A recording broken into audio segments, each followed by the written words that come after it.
TRBT পরিচালিত 4th মে 2025 TET 1 অর্থাৎ paper 1-এর যে পরীক্ষাটি হয়েছে আমি তার বেঙ্গলি কোশ্চেন আনসারগুলি সলিউশন করে দিচ্ছি। আমার কাছে পেপার 1-এর সেট বি কোশ্চেনটা আছে, ওইখানে 61 থেকে 90 পর্যন্ত বেঙ্গলি কোশ্চেন। এই বেঙ্গলি কোশ্চেন আনসারগুলি আমি সমাধান করে দিচ্ছি। 61 কোশ্চেনটা ছিল, ঘুষিলে শব্দটির অর্থ হলো অপশান এ হবে, প্রচার করলে। 62 মৃত্তিকা শব্দটি হলো তৎসম শব্দ।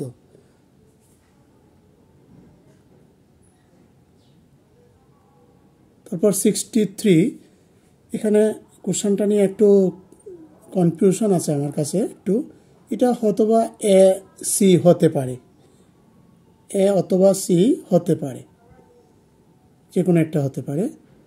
64 মরু শব্দের অর্থ হলো প্রান্তর।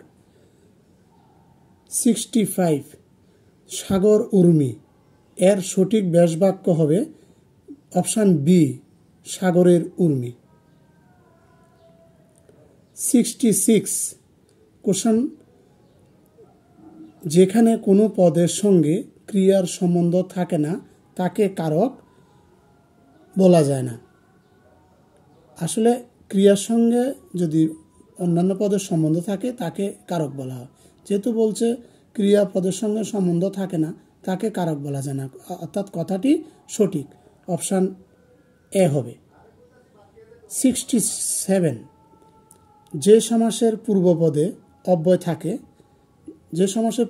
অব্যয় থাকে, এবং অব্যয়ের অর্থ প্রধান তাকে বলে এখানে অব্যয়ভাব সমাস হবে। আমরা জানি অব্যয়ভাব সমাসে পূর্বপদের অব্যয়পদের প্রাধান্য থাকে, অর্থাৎ 67-এর অপশান হবে সি। 68 কৃতি ও কৃতি সমোচ্চারিত শব্দ দুটির অর্থ ভিন্ন রকমের হবে, কারণ দুইটার অর্থ আলাদা। 69 ইন্দ্রকে জয় করেছেন যিনি, অর্থাৎ ইন্দ্রজিৎ হওয়ার কথা, এখানে অপশান নেই, সুতরাং অপশান হবে ডি, উপরের কোনোটি নয়।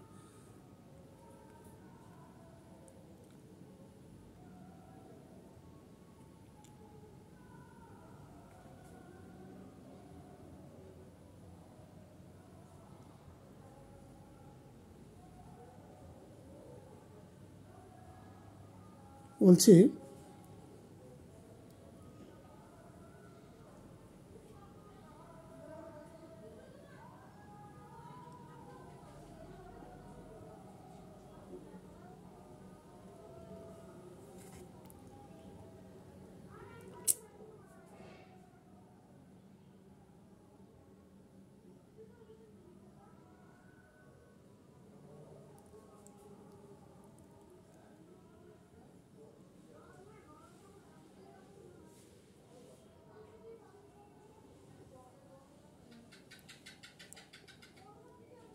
কোশ্চেন, বাগধারার নিয়ম অনুযায়ী আষাঢ়ের গল্প বলতে বোঝা অবিশ্বাস্য কাহিনী, অবাস্তব কাহিনী, এখানে অপশান এ হবে। 71 ভাষা হলো, অ্যাকচুয়ালি আমাদের ভাষাটা আমরা বলি ভাষা যার সাহায্যে আমরা মনের ভাব প্রকাশ করি, তাই ভাষা বলা যায়। ভাষাটা আসলে যার সাহায্যে আমরা মনের ভাব প্রকাশ করি, তাহলে মানুষের সৃষ্টি হবে, অপশান বি হবে। তারপর 72 হবে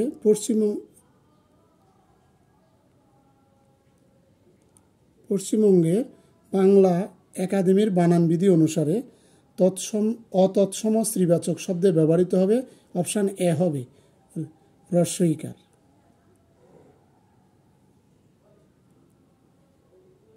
73 পশ্চিমবঙ্গ বাংলা একাডেমির নিচের কোন বানানটি সুপারিশ করেছে?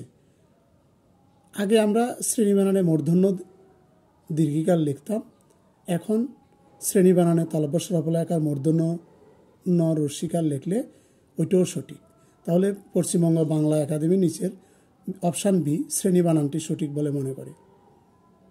74 মাতৃভাষা শিক্ষণের লক্ষ্য হলো, এখানে অপশান হবে এ অনায়াসে নিজের ভাষা ও সংস্কৃতি জানা।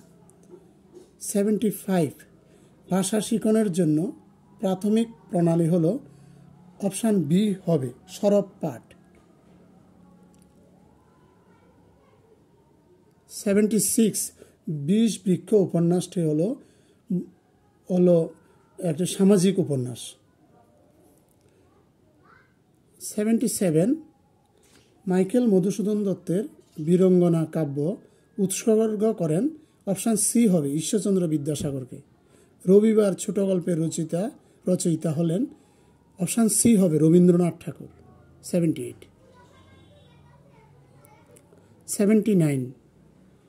79 আলো ও ছায়া কাব্যগ্রন্থের রচয়িতা হলেন, 79 অপশান হবে বি কামিনী রায়। তারপর 80 অবাক জলপান নাটকটি লিখেছেন, এটির অপশান সি হবে সুকুমার রায়। 81 নিচের কোন গ্রন্থটি সুকান্ত ভট্টাচার্যের রচিত, অপশান সি হবে ছাড়পত্র। 82 স্নেহলতা উপন্যাসের রচয়িতা হলেন, অপশান 82 অপশান এ হবে স্বর্ণকুমারী দেবী। সন্ধি হলো, এখানে আমরা জানি বর্ণের সঙ্গে বর্ণের মিলনকে সন্ধি বলে, এখানে শব্দের পদের মিলনও হয় না, এখানে বর্ণের মিলনটা ঠিক আছে, কিন্তু এখানে শব্দ সঙ্গে বর্ণের মিলন বলেছে। অ্যাকচুয়ালি তো শব্দ বর্ণের মিলন হয়, পদের মিলন না, শব্দ ও বর্ণের মিলন হয়, তাহলে সন্ধি হবে। তাহলে অপশান সি হবে, অর্থাৎ এ এবং বি উভয়। 84 কে কে যাবিয়া রেখাঙ্কিত বাক্যাংশটি বচন হলো, এটা অপশান বি হবে বহু বচন। 85 বর্গের দ্বিতীয় ও চতুর্থ বর্ণকে আমরা জানি এখানে মহাপ্রাণ হওয়ার কথা, এখানে অল্প প্রাণ যেহেতু আছে, মহাপ্রাণ হলে দিতে পারতাম, যেহেতু এখানে অন্তস্থ বর্ণ না, অযোগ্য বর্ণ, অনুস্বার বিসর্গ এগুলিও না, অন্তস্থ বর্ণ জ্বর অলব এগুলিও না, তাহলে উপরের কোনটি নয় হবে 85। 86 সন্ধির নিয়ম অনুসারে চর পরে থাকলে পূর্বপদে তয়ের স্থলে কি হবে? আমরা একটা ব্যঞ্জন সন্ধির নিয়ম আছে, ত দর পরে যদি চ ছ থাকে, ত দয়ের জায়গা কি হয়? চ হয়। ত দয়ের জায়গা কি হয়? চ হয়। তাহলে এখানে তয়ের জায়গা চ হওয়ার কথা, তাহলে সেই জন্য অপশান বি হবে। 86 অপশান বি। 87 তোমারই হোক জ অর্থ অনুসারে বাক্যটি প্রকার হলো, এটা প্রার্থনাসূচক বা ইচ্ছাবোধক বাক্য বলা যায়, তাহলে এখানে নেই, উপরের কোনোটি হবে, অপশান ডি 87।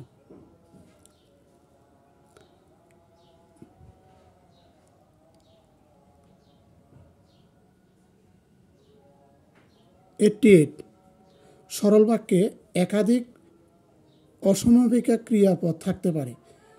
ঠিক, সরল বাক্যে একটি মাত্র সমাপিকা ক্রিয়া থাকে, একাধিক অসমাপিকা ক্রিয়া থাকতে পারে, সুতরাং কথাটি সঠিক। এখানে 88 অপশান হবে এ। তারপরে অনাথার স্ত্রীলিঙ্গ রূপ হবে অনাথিনী, option B. 89 B, option B. 90 Maitra মহাশয় তীর্থ থেকে বাড়ি ফিরলেন, রেখাঙ্কিত পদটির কারক হলো বাড়ি, কোথায়? অর্থাৎ এখানের 90 অপশান হবে, সঠিক আনসার হবে অধিকরণ কারক, অপশান বি। ধন্যবাদ সকলকে।